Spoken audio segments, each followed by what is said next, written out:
So ever since I bought this truck, I kind of felt like I had the need for another step back here at the rear bumper to get in and out of the truck. With as much towing as I do with the gooseneck and my fifth wheel camper, just getting up to this step with me being a little bit on the shorter side, while this step here that's built into the bumper does just fine, having access to a step that was a little bit lower was going to not only help me out, but help the rest of my family out as well. So with that being said, I kind of went looking around to see what was out there on the market that was going to be easy to install, hopefully was going to hold up for some kind of time, as well as not going to break the bank at the same time. Now, ultimately, I decided on this one here made by WOLFBOX. I have tried a few of the other items from this brand, and I've had pretty good luck with them so far. So I knew the reputation here with WOLFBOX was something I wasn't going to have to worry about. Now, there are other models out there by different brands that I felt like might have been maybe just a little bit more robust. However, with some of them being almost double the price tag, ultimately I decided that this WOLFBOX is probably going to be the best bang for my buck. So let me take a second to go ahead and talk about the install on this thing, just in case you guys are curious about that part. Now, my truck here is a 2026 Silverado 2500. It was listed as being compatible with models that were 2020 up to 2026. So this should fit any of those model years, as well as a lot of your GMC trucks as well. Now, this thing is very nicely packaged when you get it. The box was actually a lot bigger than I thought it was going to be when I got it and it arrived. But a lot of the packaging inside of that thing was styrofoam, which took up a lot of space.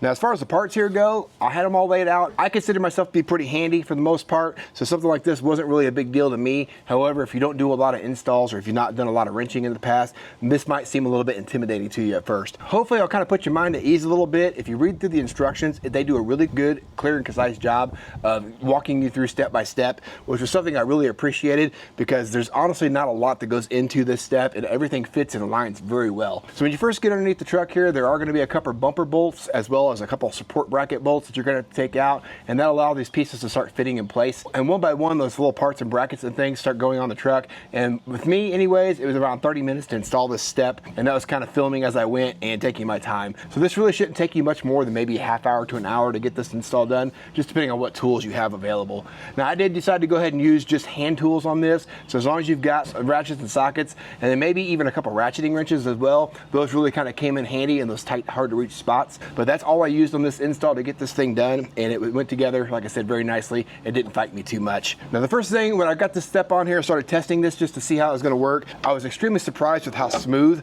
this step retracts in and out. And then when you do step on it, it doesn't have a lot of noise or clunkiness that goes to it as well.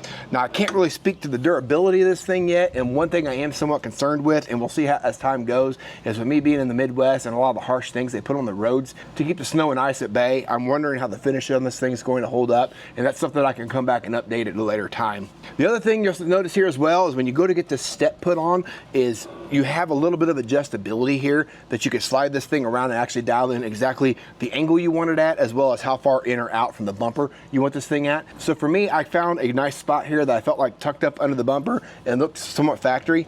And then when I push this thing down, it gives me a nice step up to my second step here. There's something else you may be curious about, and this is something that was a big deal to me as well, just how much closer to the ground this thing is going to be for you.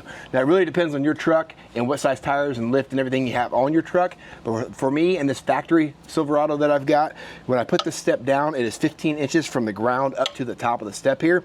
And then the bumper step here was 24 inches. So essentially it's about a 9-inch drop from the factory step, which for me being 5'9" makes a huge difference. If you're 6'4" or 6'3", something like that, you probably don't even have this problem. The step may not even be beneficial to you. But nonetheless, I wanted to take a second to show you this step. I thought this was a really nice, easy install to put on the truck. Extremely budget friendly, at least in my opinion.